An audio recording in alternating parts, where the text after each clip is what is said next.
Welcome to Quit Bleeping Around, a podcast dedicated to helping you achieve more in life. Here's your host, Christina Eanes. Hey, superachievers. In today's episode, I'm interviewing Igor Kheifets. Igor earns his income online through e-farming and helps others kickstart their own profitable e-farming online businesses. Welcome, Igor. Thank you for joining us today. Great to be here, Christina. Can't wait to get going.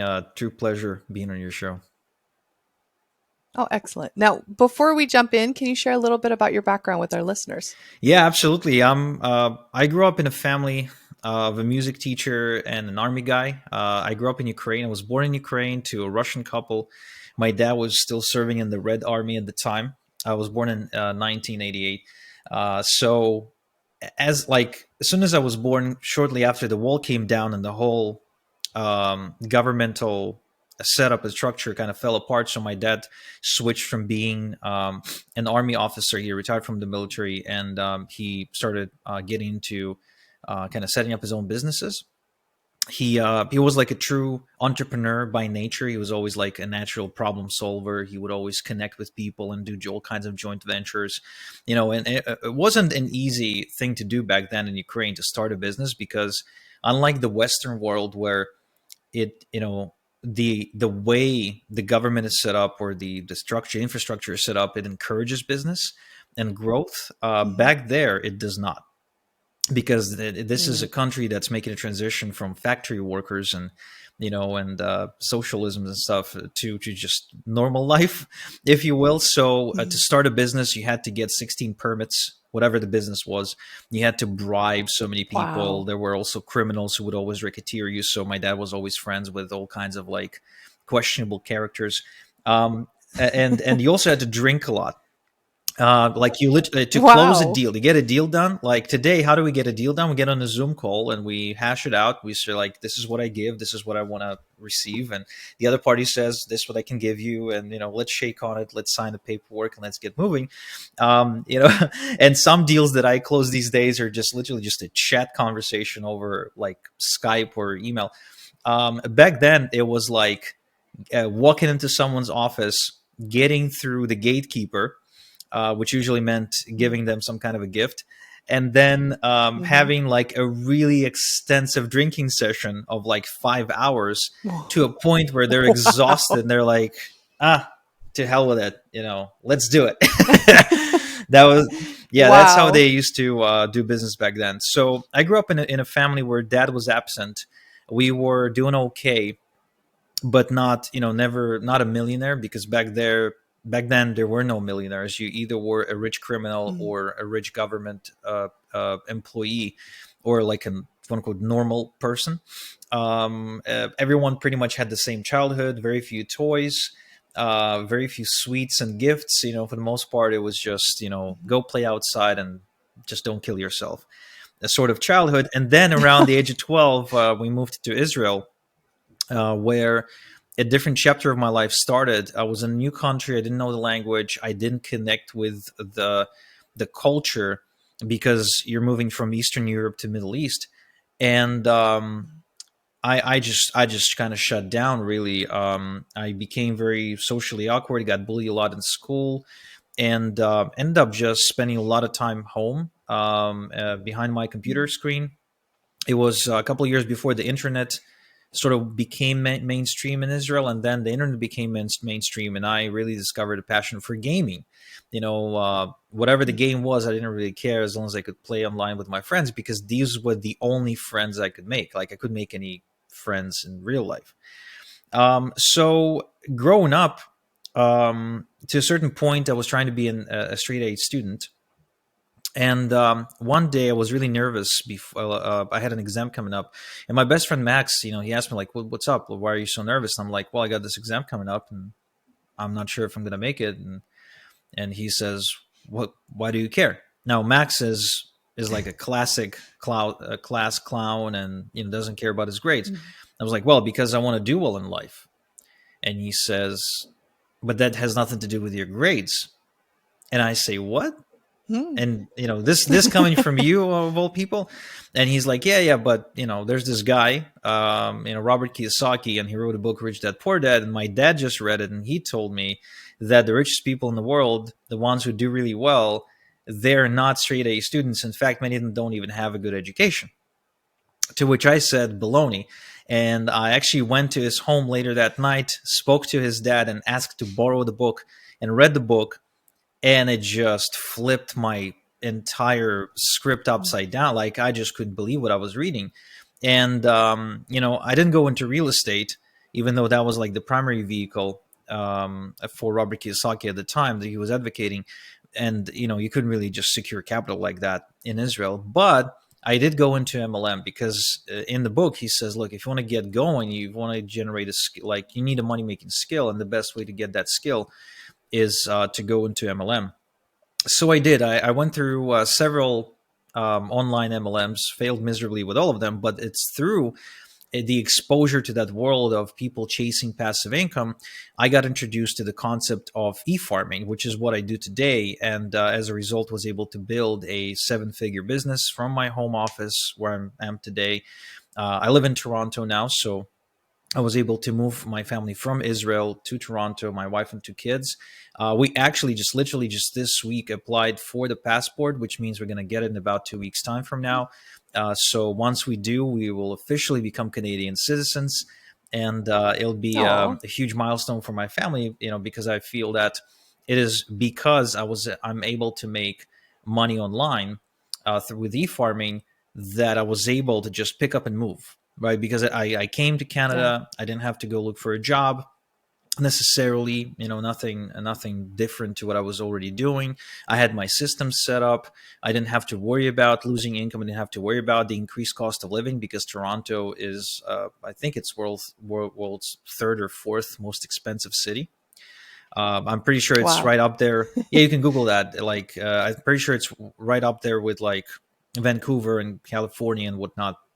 It's or Tokyo or something. Like, it's really, really expensive. And especially since COVID, like the real estate prices here just skyrocketed. Like people's houses went up in value like 50% in just a couple of years. Yeah, it's ridiculous. And now, of course, as we're going through the recession, the interest rates are rising. So my mortgage payment went up by $500 a month. But guess what? I really couldn't care less. Like, it's honestly because what are you going to do? You're going to complain to the bank and say, no, I'm not going to pay it. And of course you're going to pay it. My solution to everything these days is if I've got a problem and I've got money to cover that problem, I don't have a problem. There you go. Well, our topic today is 10 productivity secrets. So I know we probably won't get through 10 in our time together. What are the most important ones you feel our listeners need to know about? So depending on actually, it really doesn't matter what you do, what sort of business you do, or what sort of plan you're trying to achieve. There are a few things that I discovered along the way that really can just double your productivity.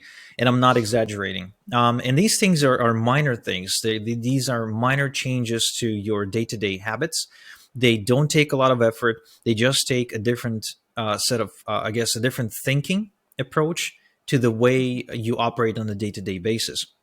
I'll share with you some of the key ones that worked for me, that allowed me to increase my productivity, to get a lot more done in less time, to have more mental bandwidth left over after the workday, to spend time with my family, to invest time in my hobbies. Like, for example, I still play video games about, I don't know, maybe 3 hours a day or so while running a 7-figure business, while having 2 kids, ages 10 and 4, while maintaining, a romance in my relationship with my wife. And it all takes time. It all takes time, effort, energy, and careful planning. So, and what's really cool is that it will not require you to hire like an army of assistants to make it happen. So the first, and I think by far the most impactful thing you can do, is to give the first hour of every day to yourself. And what I mean by that is, oftentimes the way we wake up, we wake up and there's 2 types of people, actually maybe 3 types of people. in the way that we wake up. First type is we wake up and we grab our phone and we check our social media. I don't know which type are you. You might want to, I'd be, That is not me. I'd love to hear your thoughts about this. But that's a lot of people I know are like that. They wake up first thing in the morning before they even open their eyes. They just reach for the phone and they, slide right into InstaFace or Tube Talk or something. Then the other type, and that's more me. People who wake up in the morning and the first thing that they do is they check their email. Now, I'm an email guy, and most of the time I would wake up and I would check my email because, and this is a bit of a challenge for me, because my payment notifications, the way I make money with e-farming, all the payment notifications come to my email. So to me, checking my email is the same sort of pleasure that you would get if every time you opened up your mailbox, your physical mailbox, you would find checks in the mail or cash in the mail.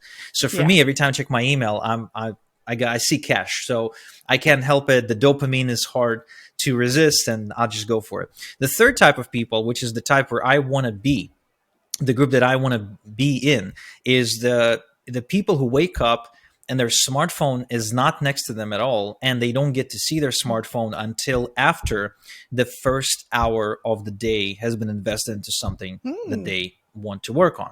So I'll give you an example. Back in 2014 or 15, I really took interest in Bitcoin and crypto, but I knew nothing about it. And I was already pretty busy in my business and my personal life. And I kept on telling myself, like, I'm going to go read about it. I'm going to go read about it. I'm going to watch about it. I'm going to study it. I'm going to look into it. And 6, 12, 18 months went by. And then I said, look, I need to just get my act together. And so what I started doing, I started waking up, and the first hour of the day, I would invest in Bitcoin, meaning that I would actually read articles about it. Like the first day, I remember I woke up, I sat on my couch with a cup of coffee, with my laptop, and I just Googled it. I just said, what is Bitcoin? I started reading about it, how this person or group of people developed it, then disappeared. Then, what are the uses for it? Why is it a big deal? How, then watch documentary about it for about 40 minutes or so. So I invested like maybe 90 minutes that day into just getting a basic grasp of what the hell Bitcoin is. And for the next 10 or 14 days, I would continue to invest the first hour of the day.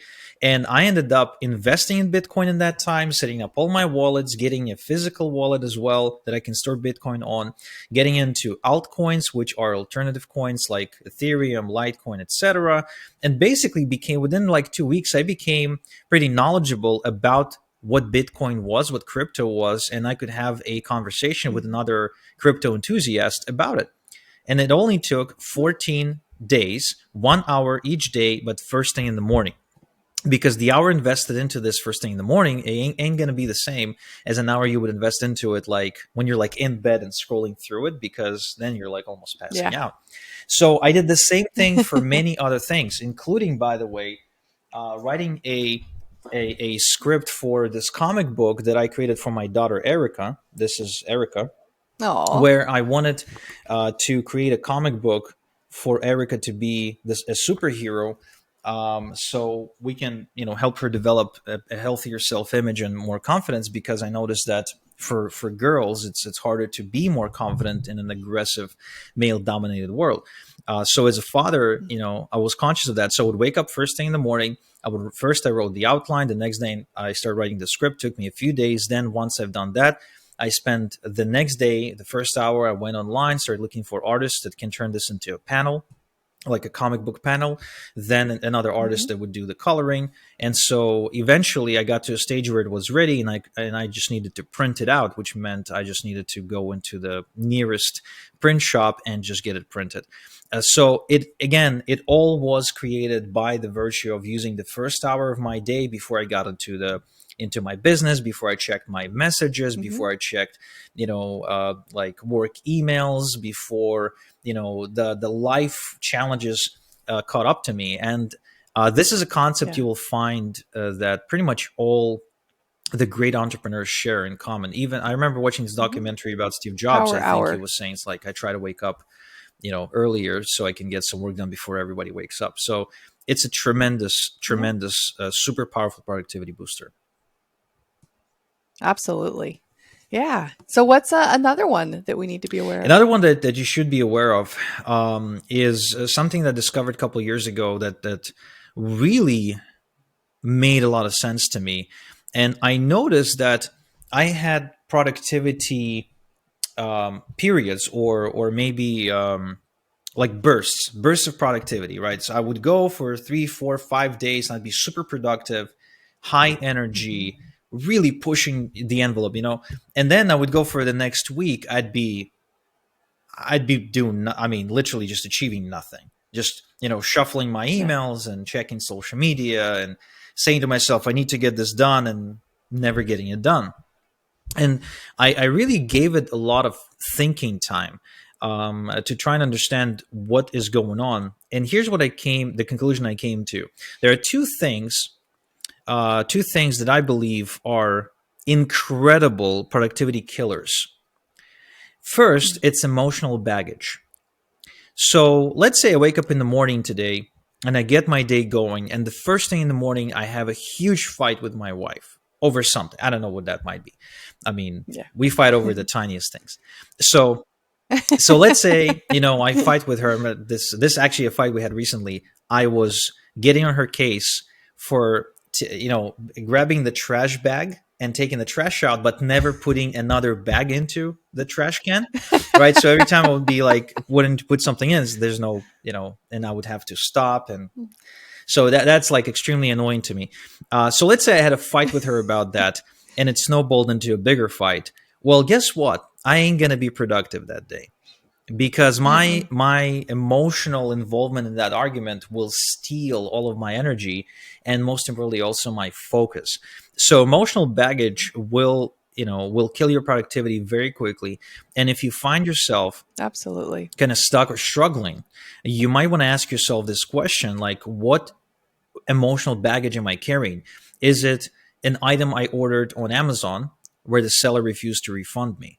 Is it maybe, a conversation I had with a coworker who made a remark about my favorite sports team that, made me kind of feel annoyed, and I can't stop thinking about it? Is it the new Marvel Avengers movie coming out, right, that is just pulling my attention so much that I can't focus on anything?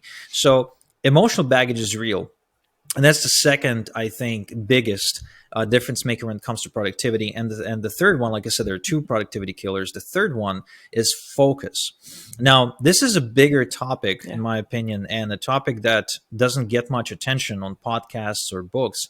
But once I know what my ultimate goal is, I will be extremely focused on that goal, and I will be very productive because it automatically strips all the noise from my day-to-day experience. Like if my goal is, especially if there's a deadline attached to it, which is another productivity secret, if my goal is to, enroll my daughter into a great school, and I know there's only 3 days left before the start of the school year, guess what? I'll be super productive in that direction. I'll be making phone calls, emails, reaching for the right people, driving places, and there won't be a moment for me to sit there and procrastinate about it because I'd be driven by the important goal that I have. So being able to clearly set priorities in your life and know your values, as in what drives you in general, and then based on these values to set a clear goal, meaningful goal. Once you have that goal set, you will be very, very focused. And that's also a huge productivity booster, because once your goal is set, it's no longer a matter of what do I do. It's almost like it's automatically going to shift your attention to the right things you need to be doing, at least based on your awareness in that moment, and start pushing for it, because the goal is meaningful, and it's what puts you in that focused mode, like a horse with blinders, It's an extremely powerful concept, to a point where I'm teaching my kids now. I don't teach them goal setting, but I am teaching them the importance of focus, and I'm trying to minimize distractions as much as I can, and constantly make sure they know why they're doing something. Meaning that, what is that ultimate outcome we're trying to achieve here, so it continues to guide them in the day to day. Nice. Okay, we have time for one more. Let's fit one more in. Okay, so one more. I'll share one that is a little bit more practical, as in, here's what you need to do. And it's actually, it's a weird one. It's a weird one because it's literally not something I've seen in any other book. Like the concepts I mentioned until now, you can, if you dig deep enough, you'll find them, right? The first hour of the day concept, you can, I learned it from my friend Craig Ballantyne. The concept of emotional baggage, I've heard Aben Pagan talk about it. So you can find that stuff. But this one, no one talks about it, I assure you. So here's something that I learned about myself, which brought me to this productivity concept. And it's this. Anytime I have a phone call or an interview or any engagement in person or over Zoom or teleseminar, it is an extremely draining experience. Not that it's a drag, but rather it costs me a lot of energy, right? So anytime I have an interaction with another human being or I speak in front of an audience, it's just something that makes me feel tired afterwards. So when we're going to get off this call, I'm literally going to have to take 10 minutes to breathe and to relax and to have a cup of coffee, drink some water, because being an introvert that I am, I recharge during alone time. And when I'm with other people, I just exert a lot of energy. Now, what's really interesting that means is that if I have to do any kind of writing, let's say I have to write an important email, or I need to put together a blog post, or I've been asked to create a script for a webinar presentation, maybe I need to record a podcast episode and put together a content plan. All this is something that requires brain power. Okay. Now, what I noticed is if I try to do it after I had a call with anyone for any length of time, I can't. My productivity, my ability to put together any kind of content on a digital paper or strategize in that way will be diminished. It's like it's a muscle, and that muscle is depleted. So what I started doing starting about 5 or 6 years ago is I've noticed that, especially when I started recording podcasts and producing lots of content, writing books, I noticed that, and I said to myself, interesting, so I have to be doing either or. Either I have phone calls or I'm writing, but I can't be doing both. And so what I came up with is a timing plan. So the solution for me in this with this challenge became that I will do all the writing, strategizing, thinking in the morning before, say, noon. And if I need to do an interview, record anything, have a phone call, engage on a webinar or a teleseminar, have a Zoom meeting, whatever, that has to be scheduled after noon.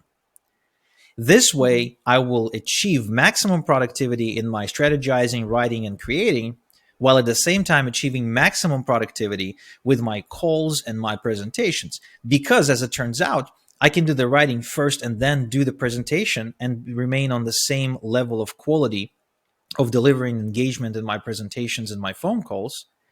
But if I do it the other way around, if I do phone calls first and then I do the writing, it's definitely not the same. So for me, I don't really know how to call this productivity secret. I don't really have a cool name for it.